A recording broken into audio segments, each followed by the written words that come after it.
Ako nga po pala si Rani na nagbula pa sa grupo ng Ampig Finest galing Panlupain na San Mateo, yo.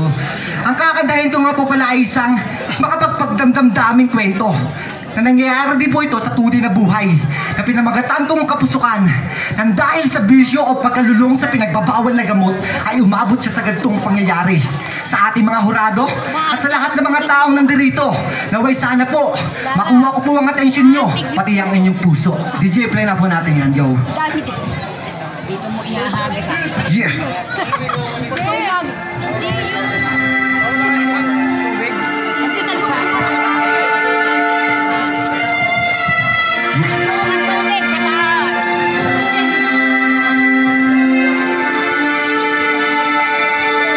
Sleepless Beats.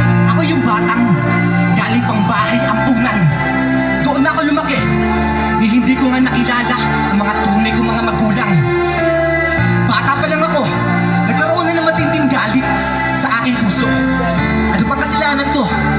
Bakit? Hanggang sa may isang pamilya umampon sa akin at dun na nga nagkaroon na ituring ako na hindi na iba. May anak siyang babae at nag-iisa. Ako'y pinag-aaral, binihisan ng formal. Lahat ibibigay, bukod doon ay minahal. Sa halip isuklian, ang tanging ginawa. Wala akong inatupan, puro lang barkada. Hanggang sa hindi ko na namamalayan. Unting-unting lumalayo ang aking kalooban. Sinasagot, sagot ko na ng pabalang. Natuto magbisyo, doon naging halang. Lumayas ako'y napunta sa isang lugar kung saan pinamugaran ng droga talamak. Dahil doon nagsimula ako'y natuto magtulak. Ibang-iba na ko sa dati makinig. Masyadong nalulong sa aking kapusukan. Walang ibang masusunod kundi ako lang. Mga tinuring kong magulang ay hindi na alam kung anong dapat gawin sa aking kalakaran. Sino ba ang salarin? Sino ba ang biktima? Pagharap na salamin nang nakita ko iba. Laki ng pinagbago ng itsura ko sa dati. Ultimo yung mga ngipin ay nagkabong-ibong. Isa ako sa pasaway na kabataan. Wala akong binigay kundi problema at kalokohan. Niyakap ko ang bisyo nila sa akin mapait. Mga dating kaibigan katikit pinagpalit nila muna ng sistema. Droga at toma, di na ko mapakalilagi ng tamang hinala. Di na alam ko sa bapatumbo ang aking buhay di na. Isang araw dumating ang hindi ko inasahan. Bakit ang dilim nasa ng kaliwadagan? Ilang araw nang gising, matay di pumipikit. Bakit may dugong nakakalat sa sahig? Panaginip ba ito? May sigawan sa labas. Tawag ng pulis, bilisan baka tumakas. Ako'y natatawa na sa ng katinoan. Sino tong bangkay na sa aking harapan na hindi ko makilala na puno ng dugo? May babae pang hubad-tubad basag ang bungo. Paano pa nangyari mga bagay na to? Sino ba ang gumawa ng krimen na ito? Ako'y nataranta, di alam ang gagawin.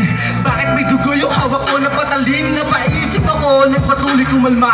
Ganito pala ang totoo, nangyari talaga. Alas 12 ng gabi, umuwi sa aming bahay. Mahimbing ang pagkakatulog, dinanay at ni tatay. Paningin ko nagdilim, para ba ako sinaniban? Epekto ba ng droga? Hindi ko napigilan, sinaksa ko si Itay. Binaon sa tagiliran, si Inay sumisigaw. Kinabun ako ng unan, hanggang sa matuluyan lagutan ng hininga. Paulit-ulit ko kinutog sa pader kanyang muka.